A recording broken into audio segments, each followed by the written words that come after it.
As a financial adviser ಇವ್ರಿಗೆ ಏನು advice ಮಾಡ್ತೀರಿ ಫೈನಾನ್ಷಿಯಲ್ ಹೆಲ್ತ್ಗೆ ಆ್ಯಂಡ್ ಈ ಕುಟುಂಬಕ್ಕೊಂದು ಹೆಲ್ತ್ ಕನ್ಸಿಡರ್ ಮಾಡಿದ್ರೆ ವಾಟ್ ಈಸ್ ಯುವರ್ ಅಡ್ವೈಸ್? ನಮ್ಮ ಫೈನಾನ್ಷಿಯಲ್ ಪ್ಲಾನಿಂಗ್ ನಿಮಗೆ ವರ್ಕ್ ಆಗದೆ ಇರಬಹುದು, ಅದರ ನಂತರ ಏನು? ಈಗ ಈ ಸಿಚುವೇಶನ್ ರಿಯಾಲಿಟಿ ನೋಡಿದ್ರೆ ನೀವು ಏನು ಸಜೆಸ್ಟ್ ಮಾಡ್ತೀರಿ? 40,000 ರೂಪಾಯಿ ತಿಂಗಳ ಸಂಬಳ ಬಂತು, ಸರಿ, ಅವೊಬ್ಬ ಒಂದು 15,000 ರೂಪಾಯಿ ಕೊಟ್ಟು ಬಾಡಿಗೆ ಮನೆಯಲ್ಲಿದ್ದಾನೆ, ಇಬ್ಬರು ಮಕ್ಕಳಿದ್ದಾರೆ, ಇವನ್ನ ಬಜೆಟ್ ಮಾಡಿ ಅಂತ ಜನರಿಕ್ ಆಗಿ ಹೇಳಿ, ನೀವು ಹೆಂಗ್ ಬಜೆಟ್ ಮಾಡ್ತೀರಿ? ಇಲ್ಲಿ ಒಂದು ವಿಷಯ ನಾನು ಹೇಳ್ತೀನಿ, ಇದು ತುಂಬಾ ಗಮನ ಇಟ್ಟು ಜನ ಕೇಳಬೇಕು. ಅವತ್ತಿಂದ ನಿಮ್ಮ ಪ್ರಾಬ್ಲಮ್ ಸ್ಟಾರ್ಟ್.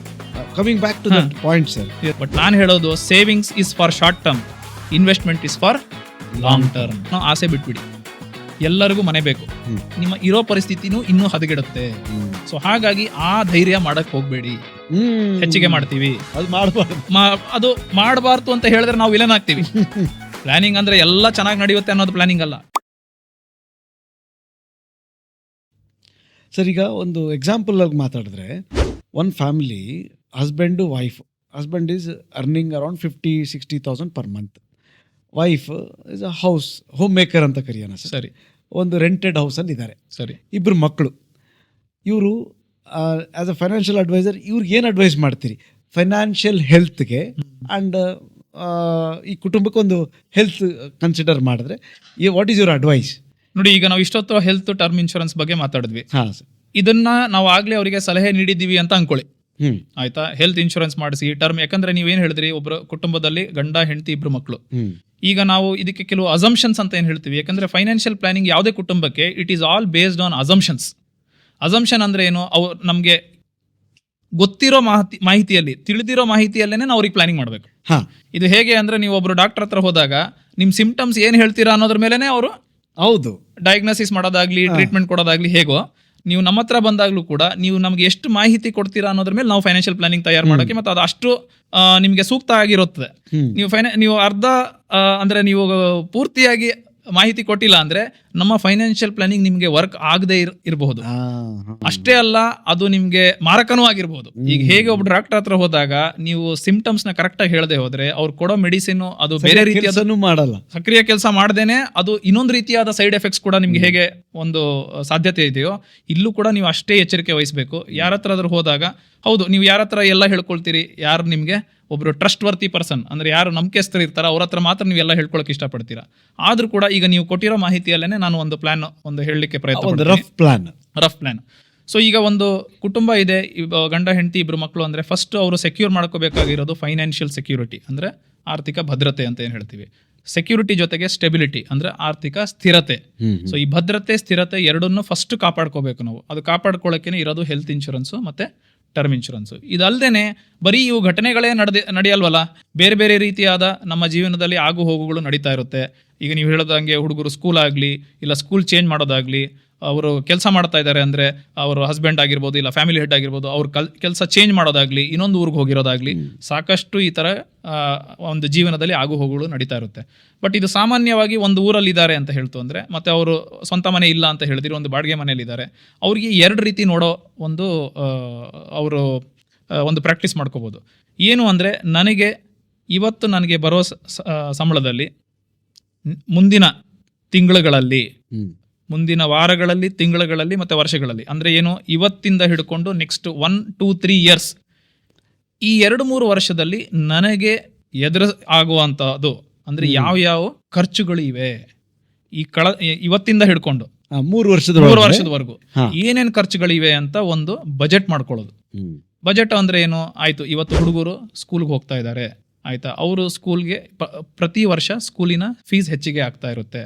ನಾನು ಇವತ್ತು ಈ ಕೆಲಸದಲ್ಲಿದ್ದೀನಿ ಅಂದರೆ 50,000 ದುಡಿತಾ ಇದ್ದೀನಿ, ಬಟ್ ವರ್ಷ ನನ್ನ ಇನ್ಕಮ್ ಕೂಡ ಹೆಚ್ಚಿಗೆ ಹಾಕೊಂಡು ಹೋಗ್ತಾ ಇರುತ್ತೆ. ಇದನ್ನ ಎರಡನ್ನ ಪರಿಗಣಿಸ್ಕೊಂಡು ಯಾವ ರೀತಿ ನನ್ನ ಕ್ಯಾಶನ್ನು ಅಂದರೆ ನನಗೇನೊಂದು ಅಮೌಂಟ್ ಬರ್ತಾ ಇದೆ ನನ್ನ ಬ್ಯಾಂಕ್ ಅಕೌಂಟ್ಗೆ, ಹೇಗೆ ಈ ಬರೋ 3 ವರ್ಷಗಳಲ್ಲಿ ಇದನ್ನ ಹೇಗೆ ನಾನು ಎದುರಿಸಬೇಕು, ಆಯ್ತಾ, ಅದು ಫಸ್ಟ್. ಎರಡನೇದು ಬಂದು 3 ವರ್ಷಕ್ಕಿಂತ ಹೆಚ್ಚಿಗೆ ಇರೋ ಖರ್ಚುಗಳು. ಈ 3 ವರ್ಷಕ್ಕಿಂತ ಹೆಚ್ಚಿಗೆ ಇರೋ ಖರ್ಚುಗಳು ಅಂದರೆ, ಫಾರ್ ಎಕ್ಸಾಂಪಲ್ ಈ ಕುಟುಂಬದ ಬಗ್ಗೆ ಏನು ಹೇಳಿದ್ರಿ, ಅವರಿಗೆ ಒಂದು 40 ವಯಸ್ಸಾಗಿದೆ ಅಂತ ಅನ್ಕೊಳ್ಳಿ ಗಂಡಂಗೆ, ಹೆಂಡತಿಗೆ ಒಂದು 35 ಆಗಿರ್ಬೋದು, ಮಕ್ಕಳು ಒಂದು 5 ವರ್ಷನೋ 10 ವರ್ಷ ಇಲ್ಲ 10-12 ವರ್ಷ ಆ ಒಂದು ರೇಂಜಲ್ಲಿ ಇರ್ತಾರೆ ಅಂತ ಅನ್ಕೊಳ್ಳಿ. ಸೊ ಈಗ 3 ವರ್ಷದಲ್ಲಿ ನಿಮ್ಮ ಜಾಬಲ್ಲಿ ಚೇಂಜಸ್ ಆಗಿರಬಹುದು, ಇಲ್ಲ ಮಕ್ಕಳ ಸ್ಕೂಲಲ್ಲಿ ಏನಾದರೂ ಚೇಂಜಸ್ ಆಗಿರಬಹುದು, ಅದಕ್ಕೆ ಸಂಬಂಧಪಟ್ಟಿದ್ದು ಏನು ಶಾರ್ಟ್ ಟರ್ಮ್ ರಿಕ್ವೈರ್ಮೆಂಟ್ಸ್ ಅಂತ ಹೇಳ್ತೀವಿ, ಆ ಶಾರ್ಟ್ ಟರ್ಮ್ ರಿಕ್ವೈರ್ಮೆಂಟ್ಸ್ನ ಫಸ್ಟ್ ಬಜೆಟ್ ಮಾಡ್ಕೊಳ್ಳಿ. ಅದಾದಮೇಲೆ ಅವರು ಲಾಂಗ್ ಟರ್ಮ್ ಅಂದರೆ ಈ 3-5 ವರ್ಷಕ್ಕಿಂತ ಹೆಚ್ಚಿನ ಅವಧಿಯಲ್ಲಿ, ಅಂದರೆ ಈಗ ಹುಡುಗರು ಈಗ ಒಂದು 5th ಸ್ಟ್ಯಾಂಡರ್ಡೋ 6th ಸ್ಟ್ಯಾಂಡರ್ಡೋ ಏನೋ ಓದ್ತಾ ಇರ್ತಾರೆ, 5 ವರ್ಷಕ್ಕೂ ಹೆಚ್ಚಿಗೆ ಅವ್ರು ಯಾವ ಒಂದು ಸ್ಟೇಜಲ್ಲಿ ಇರ್ತಾರೆ, ಅವರು ಕಾಲೇಜ್ ಮೆಟ್ಲು ಹತ್ತೋ ಸ್ಟೇಜಲ್ಲಿ ಇರ್ತಾರೆ, ಅವ್ರ ಬಗ್ಗೆ ನೀವು ಹಲವಾರು ಕನಸುಗಳು ಕಂಡಿರ್ತೀರಾ. ಅಷ್ಟೊತ್ತಿಗೆ ನಿಮಗೆ ಈಗ 5th 6th ಸ್ಟ್ಯಾಂಡರ್ಡಲ್ಲಿ ಹುಡುಗರು ಏನು ಓದ್ತಾರೆ ಅನ್ನೋ ಅಭಿಪ್ರಾಯ ಎಷ್ಟೋ ಜನಕ್ಕೆ ಇರಲ್ಲ, ಹುಡುಗರಿಗೂ ಏನು ಇಂಟ್ರೆಸ್ಟ್ ಇರುತ್ತೆ ಗೊತ್ತಿರಲ್ಲ. ಬಟ್ ಕ್ರಮೇಣ ಅವರು 6ನೇ ಕ್ಲಾಸು 7ನೇ ಕ್ಲಾಸು 8ನೇ ಕ್ಲಾಸು ಬರ್ತಾ ಇದ್ದಂಗೆ ನೀವು ಅವ್ರು ಏನು ಓದ್ತಾರೆ ಅನ್ನೋ ಒಂದು ನಿಮಗೆ ಮನೋಭಾವ ಬಂದಿರುತ್ತೆ. ಇವ್ರು ಇಂಜಿನಿಯರಿಂಗ್ ಓದ್ತಾರಾ, ಮೆಡಿಸಿನ್ ಓದ್ತಾರಾ, ಇಲ್ಲ ಟೋಟಲಿ ಇವತ್ತು ಎಷ್ಟೋ ಫೀಲ್ಡ್ಸ್ ಇದೆ, ಬೇರೆ ಏನೋ ಫೀಲ್ಡ್ಗೆ ಹೋಗ್ತಾರಾ, ಅದ್ರ ತಕ್ಕಂಗೆ ಆ ಪರ್ಟಿಕ್ಯುಲರ್ ಎಜುಕೇಶನ್ ಖರ್ಚು ವೆಚ್ಚ ಅದ್ರ ಬಗ್ಗೆ ಗಮನ ನಿಮ್ದು ಹರಿಯುತ್ತೆ. ನೀವು ಮಾತಾಡ್ಲಿಲ್ಲ ಅಂದ್ರೂ ನಿಮ್ಮ ಸುತ್ತಲೂ ನಿಮ್ಮ ಸ್ನೇಹಿತರು ಅದೇ ಒಂದು ಏಜ್ ಗ್ರೂಪ್ ಅವರಾಗಿದ್ರೆ ಅವ್ರುಗಳು ಮಾತಾಡಕ್ ಸ್ಟಾರ್ಟ್ ಮಾಡ್ತಾರೆ. ಆ ಒಂದು ಬೇಸಿಸ್ ಮೇಲೆ ಅದ್ರ ಬಗ್ಗೆ ಬಜೆಟ್ ಮಾಡ್ಕೊಳ್ಳಿ, ಆಯ್ತಾ? ಅದು ಲಾಂಗ್ ಟರ್ಮ್ಗೆ. ಮತ್ತೆ ನೀವೀಗ 40 ಇಯರ್ಸ್ ಇದ್ದೀರಾ, ನೀವು ಇನ್ನೊಂದು ಹಬ್ಬ ಅಂದ್ರೆ 10 ವರ್ಷ 15 ವರ್ಷ 20 ವರ್ಷ ದುಡಿಬಹುದು. ಅದರ ನಂತರ ಏನು ನಿಮ್ಮ ರಿಟೈರ್ಮೆಂಟ್ ಇನ್ಕಮ್ ಎಲ್ಲಿಂದ ಬರುತ್ತೆ? ನಾನು ಕೆಲಸ ಸ್ಟಾಪ್ ಮಾಡಿದ್ಮೇಲೆ ನನಗೆ ಯಾರು ಇನ್ಕಮ್ ಕೊಡ್ತಾರೆ? ಯಾಕಂದ್ರೆ ನಾವು ಇವತ್ತು ಹೇಳ್ತೀವಿ ಗೃಹ ಸಾಲ, ಹೋಮ್ ಲೋನ್ ಇದೆ, ವಾಹನ ಸಾಲ, ಕಾರ್ ಲೋನ್ ಇದೆ, ರಿಟೈರ್ಮೆಂಟ್ ಸಾಲ ಅಂತ ಬರಲಿಲ್ಲ, ಆಯ್ತಾ? ಸೊ ರಿಟೈರ್ಮೆಂಟ್ಗೆ ಯಾರು ಸಾಲ ಕೊಡಲ್ಲ. ಸೊ ರಿಟೈರ್ಮೆಂಟ್ಗೆ ಸಾಲ ಇಲ್ಲ ಅಂತ ಆದ್ಮೇಲೆ ಅದಕ್ಕೆ ನೀವು ಇವತ್ತೇ ಉಳಿತಾಯ ಹೂಡಿಕೆ ಮಾಡಿನೇ ನಿಮ್ಮ ಪೆನ್ಷನ್ನ ನೀವು ಡ್ರಾ ಮಾಡಬೇಕಾಗಿರುವಂಥದ್ದು. ಸೊ ಅದಕ್ಕೆ ಕೆಲವು ಬೇಸಿಕ್ ಕ್ಯಾಲ್ಕುಲೇಷನ್ಸ್ ಇದೆ. ಇವತ್ತು ನೀವು ಆನ್ಲೈನ್ ಹೋದರೆ ಸಾಕಷ್ಟು ಕ್ಯಾಲ್ಕುಲೇಟರ್ಸ್ ಇದೆ, ಆಯ್ತಾ? ಆ ಕ್ಯಾಲ್ಕುಲೇಟರ್ ನೀವು ಯೂಸ್ ಮಾಡ್ಬೋದು, ಮಾಡ್ದೇನೆ ನಿಮ್ಮ ಒಂದು ಯೋಚನಾ ಶಕ್ತಿಯಲ್ಲೇನೆ. ಇವತ್ತು ನನ್ನ ಮನೆ ಖರ್ಚು 50,000 ರೂಪಾಯಿ ಆದಾಯ ಅಂದರೆ 20,000 ರೂಪಾಯಿ ಖರ್ಚು, ಇಲ್ಲ 30,000 ರೂಪಾಯಿ ಖರ್ಚು, ಬಾಡಿಗೆ ಎಲ್ಲ ಸೇರಿ. ಇದೇ ನಾನು ಒಂದು 20 ವರ್ಷದ ನಂತರ ಈ ಖರ್ಚು ಎಷ್ಟಾಗಿರುತ್ತೆ? ಯಾಕಂದ್ರೆ ಇವತ್ತು ನೀವು ಹುಡುಗರನ್ನ ಓದಿಸ್ತಾ ಇದ್ದೀರಾ, ಅದಕ್ಕೆ ಒಂದಿಷ್ಟು ಫೀಸು ಅಂತ ಎಲ್ಲ ಕಟ್ತಾ ಇರ್ತೀರಾ. ನೀವು ರಿಟೈರ್ಮೆಂಟ್ ಆಗೋ ಕಾಲಕ್ಕೆ ಅವರು ಓದು ಎಲ್ಲ ಮುಗ್ದಿರುತ್ತೆ. ಮೇ ಬಿ ಅವ್ರ ಎಜುಕೇಶನ್ ಎಕ್ಸ್ಪೆನ್ಸ್ ಅಂತ ನಿಮಗಿರಲ್ಲ, ಬಟ್ ಅವಾಗ ಇನ್ನೊಂದು ಎಕ್ಸ್ಪೆನ್ಸ್ ಬರುತ್ತೆ, ನಿಮ್ಮ ಹೆಲ್ತ್ ಕೇರ್ ಎಕ್ಸ್ಪೆನ್ಸಸ್. ಯಾಕಂದ್ರೆ ನಾವು ಏಜ್ ಆಗ್ತಾ ಇದ್ದಂಗೆ, ನಾವು ಇಷ್ಟೊತ್ತು ಮದೇ ಮಾತಾಡಿದ್ವಿ, ಏಜ್ ಆಗ್ತಾ ಇದ್ದಂಗೆ ನಮ್ಮ ಏನೊಂದು ಸ್ವಾಸ್ಥ್ಯ ಇದೆ ಅದು ಮುಂಚಿನ ರೀತಿಯಲ್ಲಿ ಅಷ್ಟು ಭದ್ರವಾಗಿರಲ್ಲ. ನಮಗೆ ಕಾಯಿಲೆಗಳು ಬರ್ತಾ ಇರ್ಬೋದು, ಅದು ಬರಲಿಲ್ಲ ಅಂದ್ರೂ ಕೂಡ ಅದಕ್ಕಾಗಿ ನಾವು ಸಿದ್ಧಪಡಿಸ್ಕೋಬೇಕು. ಸೊ ನಿಮ್ಮ ಎಜುಕೇಶನ್ ಎಕ್ಸ್ಪೆನ್ಸಸ್ ಏನು ಈಗಿರಲ್ವೋ ಆ ಟೈಮಲ್ಲಿ ಎಜುಕೇಶನ್ ಎಕ್ಸ್ಪೆನ್ಸಸ್ ಇಲ್ಲದೆ ಹೋದ್ರೆ ಹೆಲ್ತ್ ಕೇರ್ ಎಕ್ಸ್ಪೆನ್ಸಸ್ ಇರುತ್ತೆ. ಸೊ ನೀವು ಇವತ್ತು 20,000 ರೂಪಾಯಿ 30,000 ರೂಪಾಯಿ ನಿಮ್ಮ ಹುಡುಗರು ಓದಿಗಾಗ್ಲಿ, ನಿಮ್ಮ ಬಾಡಿಗೆ ಆಗಲಿ, ಮತ್ತೊಂದು ಇನ್ನೊಂದು ಅಂತ ಹೇಳಿದ್ರೆ ಆ 30,000 ರೂಪಾಯಿ ಮುಂದೆ ಏನು ಕಡಿಮೆ ಆಗಲ್ಲ. 30,000 ರೂಪಾಯಿ ಹಾಗೆ ಇರುತ್ತೆ. ಅದಲ್ದೇನೆ ಇನ್ಫ್ಲೇಷನ್ ಬೇರೆ ಆಡ್ ಆಗುತ್ತೆ, ಆಯ್ತಾ? ನಾವು ಇದೇನು ಹಣ ದುಬ್ಬರ ಅಂತ ಏನು ಹೇಳ್ತೀವಿ, ಇನ್ಫ್ಲೇಷನ್ ಕೂಡ ಆಡ್ ಆಗಿರುತ್ತೆ. ಸೊ ಇವತ್ತು 30,000 ರೂಪಾಯಿ ಖರ್ಚು ತಿಂಗಳಿಗೆ 20 ವರ್ಷದ ನಂತರ ಅದು ಡಬಲ್ ಆಗಿ, ಇಲ್ಲ ಅದಕ್ಕೂ ಹೆಚ್ಚಾಗಿ 50,000 ರಿಂದ 60,000 ರೂಪಾಯಿ ಮಿನಿಮಮ್ ನಿಮಗೆ ತಿಂಗಳ ಬೇಕಾಗೋ ಒಂದು ಪ್ಲಾನ್ ಮಾಡ್ಕೋಬೇಕಾಗುತ್ತೆ. ಸೊ ನಿಮಗೆ ತಿಂಗಳಿಗೆ 50,000-60,000 ರೂಪಾಯಿ ಬೇಕು ಅಂದ್ರೆ ವರ್ಷಕ್ಕೆ 7-8 ಲಕ್ಷ ರೂಪಾಯಿ ಬೇಕು. 7-8 ಲಕ್ಷ ರೂಪಾಯಿ ನಾನು ದುಡಿಬೇಕು ಅಂದ್ರೆ ನನ್ನ ಹತ್ರ ಮೊತ್ತ ಎಷ್ಟಿರಬೇಕು? ಆ ಮೊತ್ತ ನಾನು ಬ್ಯಾಂಕಲ್ಲಿ ಹೋಗಿಟ್ಟು ಅಲ್ಲಿಂದ 5-6% ಬಡ್ಡಿ ತಗೊಂಡು ಆ 5-6% ಬಡ್ಡಿ ನಂಗೆ 7-8 ಲಕ್ಷ ರೂಪಾಯಿ ಕೊಡಬೇಕು ವರ್ಷಕ್ಕೆ. ಈ ಒಂದು ಏನೊಂದು ಗಣಿತ ಏನಿದೆ, ಈ ಗಣಿತವನ್ನು ನೀವು ಆರಾಮಾಗಿ ಖುದ್ದಾಗಿ ಮಾಡೋದಾಗ್ಲಿ, ಇಲ್ಲ ಆನ್ಲೈನ್ ಕ್ಯಾಲ್ಕುಲೇಟರ್ ಮೂಲಕ ಮಾಡೋದಾಗ್ಲಿ ಮಾಡ್ಬೋದು. ಇದ್ರ ನಂತರ ಆ ರಿಟೈರ್ಮೆಂಟಿಗಾಗ್ಲಿ, ನಿಮ್ಮ ಹುಡುಗರು ಹೈಯರ್ ಎಜುಕೇಶನ್ ಅಂತ ಏನಿದೆ ಆ ಕಾಲೇಜ್ ಫೀಸ್ಗಾಗ್ಲಿ, ಇದಕ್ಕೆಲ್ಲ ಎಷ್ಟು ಬೇಕು ಅಂತ ಒಂದು ಡೈರಿಯಲ್ಲೋ, ಇಲ್ಲ ನೀವು ಕಂಪ್ಯೂಟರ್ ಯೂಸ್ ಮಾಡೋರಾದ್ರೆ ಒಂದು ಎಕ್ಸೆಲ್ ಶೀಟಲ್ಲೋ ಇದನ್ನೆಲ್ಲ ಬರೆದಿಟ್ಕೊಂಡು ಗಮನಕ್ಕೆ ಇಟ್ಕೊಳ್ಳಿ. ಯಾಕೆ ಅಂದ್ರೆ ನಾವು ಬಾಳ್ತಾ ಇರ್ತೀವಿ, ಮುಂದೆ ಏನು ಅನ್ನೋದು ಸಾಕಷ್ಟು ಜನ ಯೋಚನೆ ಮಾಡಿರಲ್ಲ. ಅದು ಬಂದಾಗ ನೋಡ್ಕೊಳ್ಳೋಣ ಅನ್ನೋ ಫಿಲಾಸಫಿ ಇರೋರೇ ಜಾಸ್ತಿ. ಯಾಕಂದ್ರೆ ನಾವು ಎಷ್ಟು ಯೋಚನೆ ಒಂದು ಹಾಲಿಡೇ ಹೋಗಕ್ಕೆ ಮಾಡ್ತೀವಿ, ಇಲ್ಲ ಒಂದು ಮೊಬೈಲ್ ತಗೊಳಕ್ ಮಾಡ್ತೀವಿ, ಅಷ್ಟು ಯೋಚನೆ ನಾವು ನಮ್ಮ ಜೀವನದ ಬಗ್ಗೆನೇ ಮಾಡಿರಲ್ಲ. ಸೊ ಈ ಒಂದು ಪ್ರಾಸೆಸ್ ಏನು ಹೇಳಿದೆ, ಈ ಪ್ರಾಸೆಸ್ ಅಲ್ಲಿ ನಿಮಗೆ ಸಾಕಷ್ಟು ಮನವರಿಕೆ ಆಗುತ್ತೆ, ನಿಮ್ಗೆ ಎಚ್ಚರಿಕೆ ಮೂಡುತ್ತೆ. ನೀವು ನಿಮ್ಮ ದೈನಂದಿನ ಖರ್ಚು ವೆಚ್ಚಗಳನ್ನ ಯಾವ ರೀತಿ ಮಾಡಬೇಕು ಅನ್ನೋ ಒಂದು ಡಿಸಿಪ್ಲಿನ್ ಏನಿದೆ ಅದು ನಿಮಗೆ ಬರುತ್ತೆ. ಸೊ ಇಷ್ಟು ಮಾಡಿದ ನಂತರ ನೀವು ವರ್ಷ ಒಂದಿಷ್ಟು ಉಳಿತಾಯ ಮಾಡೋದಾಗ್ಲಿ, ಹೂಡಿಕೆ ಮಾಡೋದಾಗ್ಲಿ ನೋಡಿ. ಶಾರ್ಟ್ ಟರ್ಮ್ಗೆ ಉಳಿತಾಯ ಸೇವಿಂಗ್ಸ್, ಲಾಂಗ್ ಟರ್ಮ್ಗೆ ಹೂಡಿಕೆ ಅಂದ್ರೆ ಇನ್ವೆಸ್ಟ್ಮೆಂಟ್. ಕೆಲವರೆಲ್ಲ ಕೇಳೋದು ಉಂಟು, ರಾಮ್ ಇದು ಸೇವಿಂಗ್ಸ್ ಇನ್ವೆಸ್ಟ್ಮೆಂಟ್ಗೆ ಏನ್ ಡಿಫ್ರೆನ್ಸ್ ಅಂತ. ಸೇವಿಂಗ್ಸ್ ಅಕೌಂಟ್ ಅಲ್ಲಿ ಇರೋ ದುಡ್ಡ, ಇನ್ವೆಸ್ಟ್ಮೆಂಟ್ ಅಂದ್ರೆ ರಿಯಲ್ ಎಸ್ಟೇಟ್ ಹಾಕೋ ದುಡ್ಡ. ಹೌದು, ಅದನ್ನು ಕರೆಕ್ಟೇನೆ. ಬಟ್ ನಾನು ಹೇಳೋದು savings is for short term, investment is for long term. ನೀವು ಶಾರ್ಟ್ ಟರ್ಮ್ಗೆ ಇನ್ವೆಸ್ಟ್ಮೆಂಟ್ ಮಾಡಬೇಡಿ, ಆಯ್ತಾ? ಆಮೇಲೆ ಲಾಂಗ್ ಟರ್ಮ್ಗೆ ಸೇವಿಂಗ್ಸ್ ಮಾಡಬೇಡಿ. ಸೇವಿಂಗ್ಸ್ ಇಂದಾನೇ ಇನ್ವೆಸ್ಟ್ಮೆಂಟ್ ಬರೋದು, ಅದು ಎಲ್ಲರಿಗೂ ಗೊತ್ತು. ಬಟ್ ಲಾಂಗ್ ಟರ್ಮ್ಗೆ ನೀವು ಸೇವಿಂಗ್ಸ್ ಬ್ಯಾಂಕ್ ಅಕೌಂಟ್ ಅಲ್ಲಿ ಇಟ್ಟರೆ ಎಷ್ಟು ಬರುತ್ತೆ? 2.5% 3% ಬಡ್ಡಿ ಬರುತ್ತೆ. ಅದೇ ನೀವು ಶಾರ್ಟ್ ಟರ್ಮ್ಗೆ ಬೇಕಾಗಿರೋ ದುಡ್ಡು ಯಾವುದೋ ರಿಯಲ್ ಎಸ್ಟೇಟ್ ಅಲ್ಲಿ ಹಾಕಿದ್ರೆ ನಿಮಗೆ ಶಾರ್ಟ್ ಟರ್ಮ್ ಅಲ್ಲಿ ಅದು ಸಿಗುತ್ತಾ ಕೈಗೆ? ಸಿಗಲ್ಲ. ಸೊ ಹಾಗಾಗಿ ತುಂಬಾ ಸಿಂಪಲ್ ಇದು ಫೈನಾನ್ಷಿಯಲ್ ಪ್ಲಾನಿಂಗ್ ಅನ್ನೋದು. ತುಂಬಾ ಒಂಥರ ದೊಡ್ಡದಾಗಿ ಇದ್ರ ಬಗ್ಗೆ ಮಾತಾಡಿ, ಈಗ ನಾವು ಇದ್ರಲ್ಲಿ ತಜ್ಞರು ಅದನ್ನ ನಿಮ್ಗೆ ಸಿಂಪಲ್ ಆಗಿ ಹೇಳಬೇಕು ಹೊರತು ನಾವು ತಜ್ಞರು ಅಂದ್ಕೊಳ್ಳೆ ಅದನ್ನ ತುಂಬಾ ದೊಡ್ಡದಾಗಿ ಹೇಳೋದು, ಯಾರಿಗೂ ಅರ್ಥ ಆಗದೆ ಇರೋದು, ಆ ರೀತಿ ಹೇಳಿದ್ರೆ ನಾವು ತಗ್ಗೇರೇ ಅಲ್ಲ. ಆಯ್ತಾ? ನೀವು ಅದನ್ನ ಹೇಗೆ ಒಂದು ಸಾಮಾನ್ಯ ಒಂದು ಮನುಷ್ಯ ತನ್ನ ಫೈನಾನ್ಷಿಯಲ್ ಪ್ಲಾನ್ ತಾನೇ ಮಾಡ್ಕೊಳ್ಳೋ ರೀತಿಯಲ್ಲಿ ಇದನ್ನ ಹೇಳಿರೋದು. Short term, long term. Short ಟರ್ಮ್ಗೆ ಸೇವಿಂಗ್ಸು, ಲಾಂಗ್ ಟರ್ಮ್ಗೆ ಇನ್ವೆಸ್ಟ್ಮೆಂಟ್. ಎಲ್ಲಿ ಏನು ಮಾಡಬೇಕು ಅದ್ರ ಬಗ್ಗೆ ಈಗ ನಾವು ಮಾತಾಡ್ತಾ ಇಲ್ಲ. ಯಾಕಂದ್ರೆ ಅದು ನಿಮ್ಮ ಒಂದು ಟೇಸ್ಟ್ ಅಂಡ್ ಪ್ರಿಫರೆನ್ಸ್, ನಿಮ್ಮ ಒಂದು ರಿಸ್ಕ್ ಟಾಲರೆನ್ಸ್. ಏನಿದು ಟೇಸ್ಟ್ ಅಂಡ್ ಪ್ರಿಫರೆನ್ಸ್ ಅಂದ್ರೆ ಕೆಲವರಿಗೆ ರಿಯಲ್ ಎಸ್ಟೇಟ್ ಅಲ್ಲೇ ಹಾಕ್ಬೇಕು ಅಂತ ಆಸೆ, ಕೆಲವರಿಗೂ ಗೋಲ್ಡ್ ಅಲ್ಲಿ ಹಾಕ್ಬೇಕು ಅಂತ. ಸೊ ಈ ರೀತಿ ಕೆಲವರಿಗೆ ಸ್ಟಾಕ್ ಮಾರ್ಕೆಟ್ ಅಲ್ಲೇ ಹಾಕ್ಬೇಕು ಅಂತ. ಅದು ಇನ್ವೆಸ್ಟ್ಮೆಂಟ್ ನಿಮ್ಮ ಪ್ರಕಾರ, ಅದನ್ನ ನೀವು ಹೆಚ್ಚಿನ ಮಾಹಿತಿ ಪಡ್ಕೊಂಡು ನೀವು ಮಾಡ್ಬೋದು. ಅದೇ ತರ ಶಾರ್ಟ್ ಟರ್ಮ್ ಇನ್ವೆಸ್ಟ್ಮೆಂಟ್ ಅಂದ್ರೆ ನಿಮ್ಮ FD ಅಲ್ಲಿ ಹಾಕಿ, ಮ್ಯೂಚುವಲ್ ಫಂಡ್ ಅಲ್ಲೂ ಲಿಕ್ವಿಡ್ ಫಂಡ್ ಅಂತ ಇದೆ, ಡೆಟ್ ಫಂಡ್ ಇದೆ, ಅಲ್ಲಿ ಹಾಕಿ. ಎಷ್ಟೋ ಜನ ನಮ್ಮಲ್ಲಿ ಚೀಟಿ ಹಾಕೋದುಂಟು. ಚೀಟಿ ನಿಮಗೆ 12 ತಿಂಗಳಿಗೆ 18 ತಿಂಗಳಿಗೆ ರೊಟೇಷನ್ ಆಗ್ತಾ ಇರುತ್ತೆ. ಎಷ್ಟೋ ಜನ ಅದನ್ನು ಕೂಡ ಮಾಡ್ತಾರೆ. ನಾವು ಅದ್ರ ಬಗ್ಗೆ ಅದು ಒಳ್ಳೇದು ಕೆಟ್ಟದು ಅಂತ ಏನು ಹೇಳಕ್ ಹೋಗಲ್ಲ. ಯಾಕಂದ್ರೆ ಅವ್ರು ತುಂಬಾ ವರ್ಷದಿಂದ ಒಬ್ರು ನಂಬಿಕೆಸ್ತರ ಹಾಕ್ತಾರೆ. ಅದು ಪ್ರಾಕ್ಟೀಸ್. ಅದು ನಾನು ತುಂಬಾ ಒಂಥರ ಪ್ರಾಕ್ಟಿಕಲ್ ಆಗಿ ಮಾತಾಡ್ತಾ ಇದ್ದೀನಿ. ಸೊ ಅಲ್ಲಿ ಕೂಡ ನೀವು ಚೀಟಿಯಲ್ಲೂ ವ್ಯವಹಾರ ಮಾಡೋದಾಗ್ಲಿ. ಬಟ್ ಇದೆಲ್ಲ ಶಾರ್ಟ್ ಟರ್ಮ್. ಲಾಂಗ್ ಟರ್ಮ್ಗೆ ಕೆಲವು ಬೇರೆ ಇದೆ, ಶಾರ್ಟ್ ಟರ್ಮ್ಗೆ ಬೇರೆ ಇದೆ. ಇಷ್ಟು ಗಮನದಲ್ಲಿಟ್ಟರೆ ನಿಮ್ಮ ಫೈನಾನ್ಷಿಯಲ್ ಪ್ಲಾನಿಂಗು ಆದಂಗೆ. ಎಲ್ಲಕ್ಕಿಂತ ಮುಖ್ಯವಾಗಿ ನಿಮ್ಮ ಹುಡುಗರಿಗೆ ಈ ದುಡ್ಡಿನ ಒಂದು ಸಾಮಾನ್ಯ ಪರಿಚಯ ಏನಿದೆ ಅದನ್ನ ನೀವು ಚಿಕ್ಕವರಿದ್ದಾಗ್ಲಿಂದನೇ ಮಾಡಕ್ಕೆ ಶುರು ಮಾಡಿ. ಸ್ಕೂಲಲ್ಲಿ ಹೇಳ್ಕೊಡ್ತಾರೋ ಬಿಡ್ತಾರೋ ಅದು ನಮಗೆ ಕಂಟ್ರೋಲಲ್ಲಿ ಇಲ್ಲ, ಅದು ಅವರೇ ಮಾಡಬೇಕು. ಬಟ್ ನಾವು ಮನೆಯಲ್ಲಿ ಇರೋರು ನಮ್ಮ ಹುಡುಗರಿಗೆ ಈ ದುಡ್ಡಿನ ಒಂದು ಜಗತ್ತಿಗೆ ಅವ್ರನ್ನ ಕರೆದೊಯ್ಯೋದು, ಅದ್ರ ಪರಿಚಯ ಪಡಿಸೋದು, ಅದು ಕೂಡ ನಾವು ಜೊತೆಯಲ್ಲೇ ಮಾಡೋದ್ರಿಂದ ತುಂಬಾ ಲಾಭ ಇದೆ ಅಂತ ನನ್ನ ಒಂದು ಅನಿಸಿಕೆ. ವೆಲ್, ಈಗ ಓವರ್ ಆಲ್ ಕಾನ್ಸೆಪ್ಟ್ ನೀವು ಹೇಳಿದ್ದು it is very interesting and ಅರ್ಥ ಆಯ್ತು. ಈಗ ಈ ಸಿಚುವೇಶನ್ ರಿಯಾಲಿಟಿ ನೋಡಿದ್ರೆ ನೀವು ಏನ್ ಸಜೆಸ್ಟ್ ಮಾಡ್ತೀರಿ? 60,000 ರೂಪಾಯಿ ತಿಂಗಳ ಸಂಬಳ ಬಂತು, ಸರಿ, ಅವೊಬ್ಬ ಒಂದು 15,000 ರೂಪಾಯಿ ಕೊಟ್ಟು ಬಾಡಿಗೆ ಮನೇಲಿ ಇದ್ದಾನೆ, 2 ಮಕ್ಕಳಿದ್ದಾರೆ. ಇವ್ರನ್ನ ಬಜೆಟ್ ಮಾಡಿ ಅಂದ್ರೆ ಜನರಿಕ್ ಆಗಿ ಹೇಳಿ, ನೀವು ಹೆಂಗ್ ಬಜೆಟ್ ಮಾಡ್ತೀರಿ? ಈಗ ನೋಡಿ, ನೀವು 50,000 ಹೇಗೆ ನಾವು ಫೈನಾನ್ಷಿಯಲ್ ಪ್ಲಾನಿಂಗ್ ಮಾಡೋಕ್ಕಾಗುತ್ತೆ ಅಂತ ಹೇಳಿದಾಗ, ನಿಮಗೆ 50,000 ಈಗ ನಾನು ಬ್ರೇಕಪ್ ಕೊಡ್ತೀನಿ ನಿಮಗೆ. ಒಬ್ಬರ ಗಂಡ ಹೆಂಡತಿ, 2 ಮಕ್ಕಳು, ಸ್ಕೂಲ್ಗೆ ಹೋಗೋ ಮಕ್ಕಳು ಅಂತಾನೆ ಅನ್ಕೊಳ್ಳಿ. ಆಯ್ತಾ? ಫಸ್ಟ್ ನಾವು ಇಷ್ಟೊತ್ತು ಏನು ಮಾತಾಡಿದ್ವಿ, ಹೆಲ್ತ್ ಇನ್ಶೂರೆನ್ಸ್, ಟರ್ಮ್ ಇನ್ಶೂರೆನ್ಸ್ ಯಾಕೆ ಅಷ್ಟು ಮುಖ್ಯ ಅಂತ. ಹೆಲ್ತ್ ಇನ್ಶೂರೆನ್ಸ್, ಟರ್ಮ್ ಇನ್ಶೂರೆನ್ಸ್ ಎರಡೂ ಸೇರಿ ವರ್ಷಕ್ಕೆ ನಿಮಗೆ ಅಬ್ಬಬ್ಬ ಅಂದರೆ 40,000 ರೂಪಾಯಿಂದ 50,000, ಅದಕ್ಕಿಂತ ಹೆಚ್ಚಿಗೆ ಆಗೋದಿಲ್ಲ. ನೀವು ವರ್ಷಕ್ಕೆ 40-50,000 ಕಟ್ತೀನಿ ಅಂದರೆ ತಿಂಗಳಿಗೆ 3,500-4,000, ಅಬ್ಬಬ್ಬ ಅಂದರೆ 5,000 ಅಂತಲೇ ಅನ್ಕೊಳ್ಳಿ. 50,000 5,000 ರೂಪಾಯಲ್ಲಿ ನೀವು ಟರ್ಮ್ ಹೆಲ್ತ್ ಇನ್ಶೂರೆನ್ಸ್ ತೊಗೊಂಬಿಟ್ರೆ ನಿಮ್ಮ ಫ್ಯಾಮಿಲಿದು ಫೈನಾನ್ಷಿಯಲ್ ಸೆಕ್ಯೂರಿಟಿನ ಅಚೀವ್ ಮಾಡಿದ್ರಿ.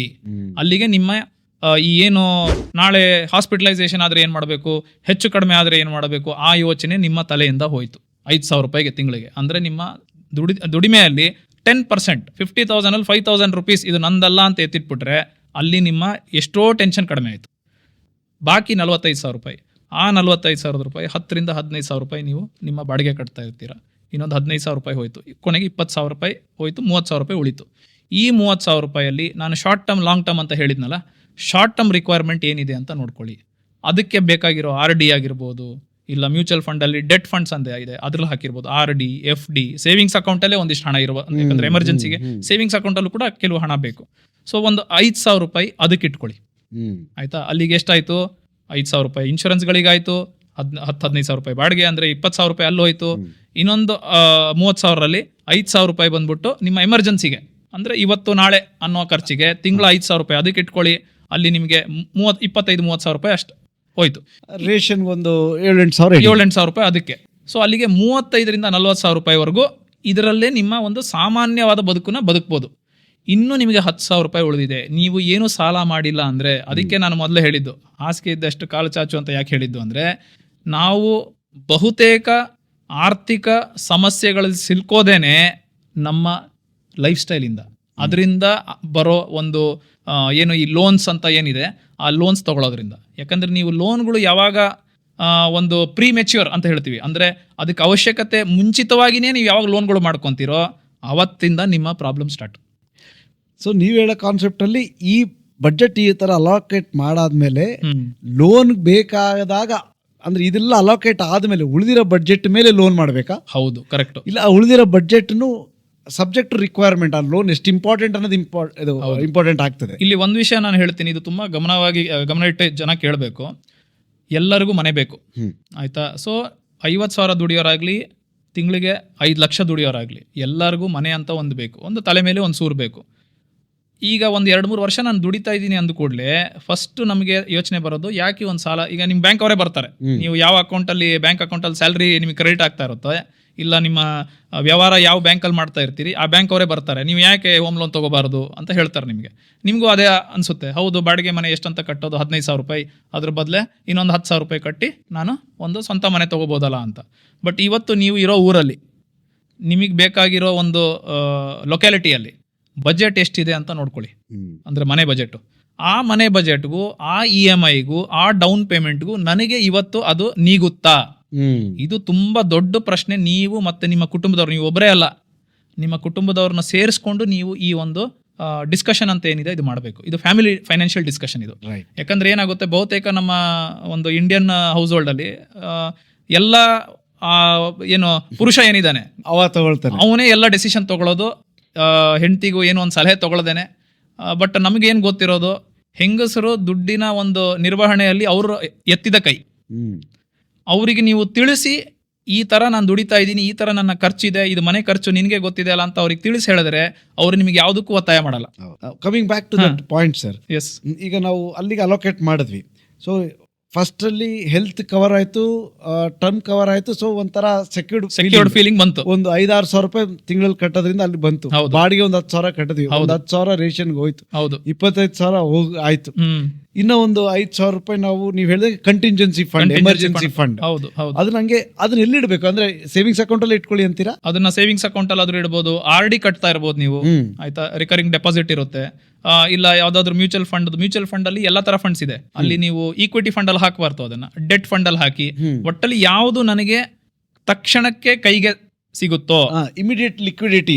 ಒಂದು ಇಲ್ಲಿ ಇಂಪಾರ್ಟೆಂಟ್ ವಿಷಯ ಅಂದ್ರೆ, ಈ ಪರ್ಟಿಕ್ಯುಲರ್ ದುಡ್ಡು ಅಂದ್ರೆ ಈ ಏನು ಶಾರ್ಟ್ ಟರ್ಮ್ ರಿಕ್ವೈರ್ಮೆಂಟ್ ಏನ್ ದುಡ್ಡು ಇಡ್ತಿರಲ್ಲ, ಇದ್ರ ಮೇಲೆ ನಂಗೆ ಬಡ್ಡಿ ಮ್ಯಾಕ್ಸಿಮಮ್ ಬರಬೇಕು ಅನ್ನೋ ಆಸೆ ಬಿಟ್ಬಿಡಿ. ಯಾಕಂದ್ರೆ ಎಮರ್ಜೆನ್ಸಿಗೆ ಅದು ಇರೋದು. ಅಲ್ಲಿ ನೀವು ಈ ಹೂಡಿಕೆ ಅಂತ ಅದನ್ನ ಕನ್ಸಿಡರ್ ಮಾಡಬೇಡಿ.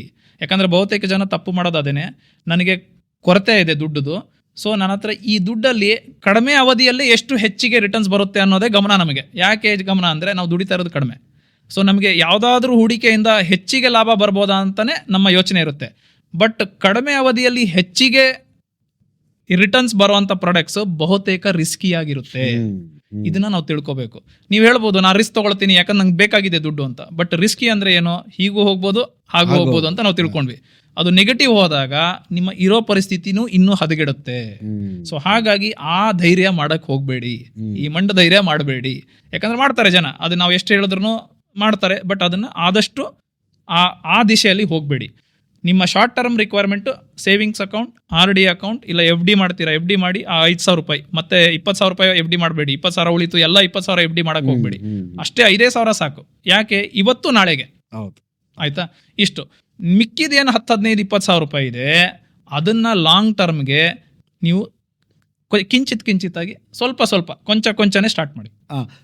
Small amount towards probably education. Yes, probably education, retirement. ಯಾಕಂದ್ರೆ ನೀವು ಈಗತ್ತಿಂದ ಶುರು ಮಾಡಬೇಕು. ಎಸ್, ಯಾಕಂದ್ರೆ ನೀವು ಅದಕ್ಕೆ ಇನ್ನೂ 5 ವರ್ಷ, 10 ವರ್ಷ, 15 ವರ್ಷ, 20 ವರ್ಷ ಇನ್ನೂ ನಿಮಗೂ ಅದಕ್ಕೆ ಅಂತರ ಇದೆ.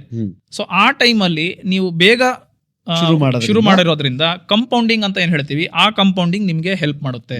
ಮತ್ತೆ ಇವತ್ತು ನೀವು ಏನು ಚಿಕ್ಕದಾಗಿ ಸ್ಟಾರ್ಟ್ ಮಾಡ್ತೀರಾ ಅದು ಹಾಗೆ ಇರಬೇಕು ಅಂತ ಏನಿಲ್ಲ. ನಿಮ್ಮ ಆದಾಯ ಹೆಚ್ಚುತ್ತಾ ಇದ್ದಂಗೆನೆ ನಿಮ್ಮ ಖರ್ಚು ಹೆಚ್ಚಾಗಬಾರ್ದು, ನಿಮ್ಮ ಹೂಡಿಕೆ ಹೆಚ್ಚಾಗಬೇಕು.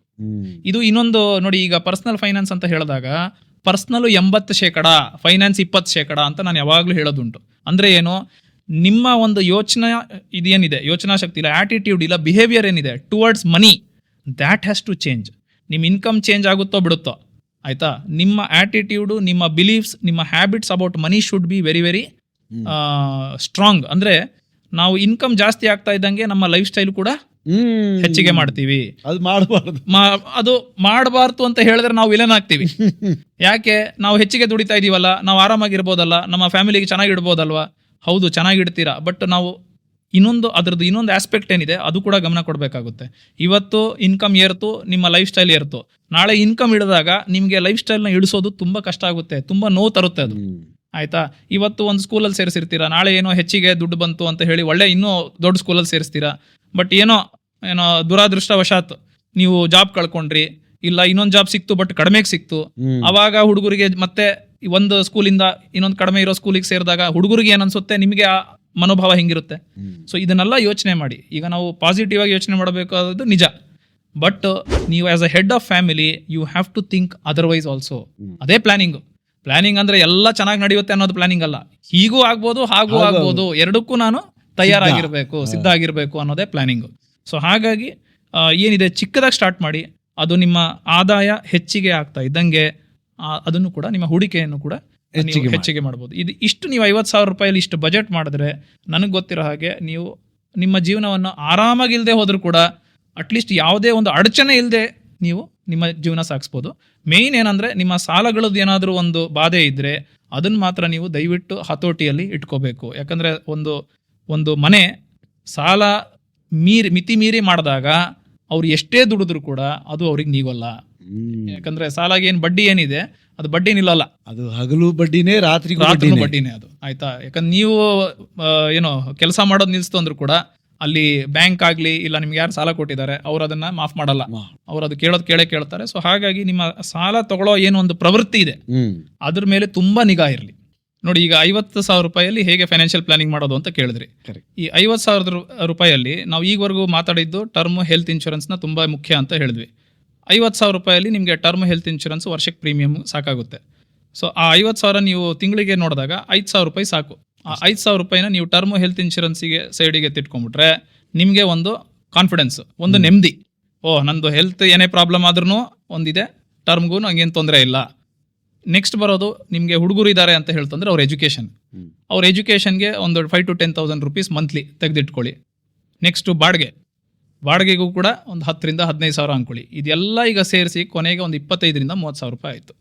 ಇನ್ನು 20,000 ರೂಪಾಯಿ ಇತ್ತಲ್ವಾ, ಈಗ ಬಹುಶಃ ನೀವೇನಾದರೂ ಸಾಲ ಮಾಡಿದ್ದೀರಾ ಅಂದರೆ ಅದಕ್ಕೆ ಏನಾದರೂ ಕಟ್ಟೋದಿರುತ್ತೆ. ಆ ಬಾಕಿ 20,000 ರೂಪಾಯಲ್ಲಿ ನೋಡಿ ಎಷ್ಟು ಕಟ್ಟಕ್ಕಾಗುತ್ತೆ ಅದನ್ನ ಕಟ್ಕೊಳ್ಳಿ. ಯಾಕಂದ್ರೆ ಫಸ್ಟ್ ಸಾಲ ತೀರಿಸೋದು ಇಂಪಾರ್ಟೆಂಟ್.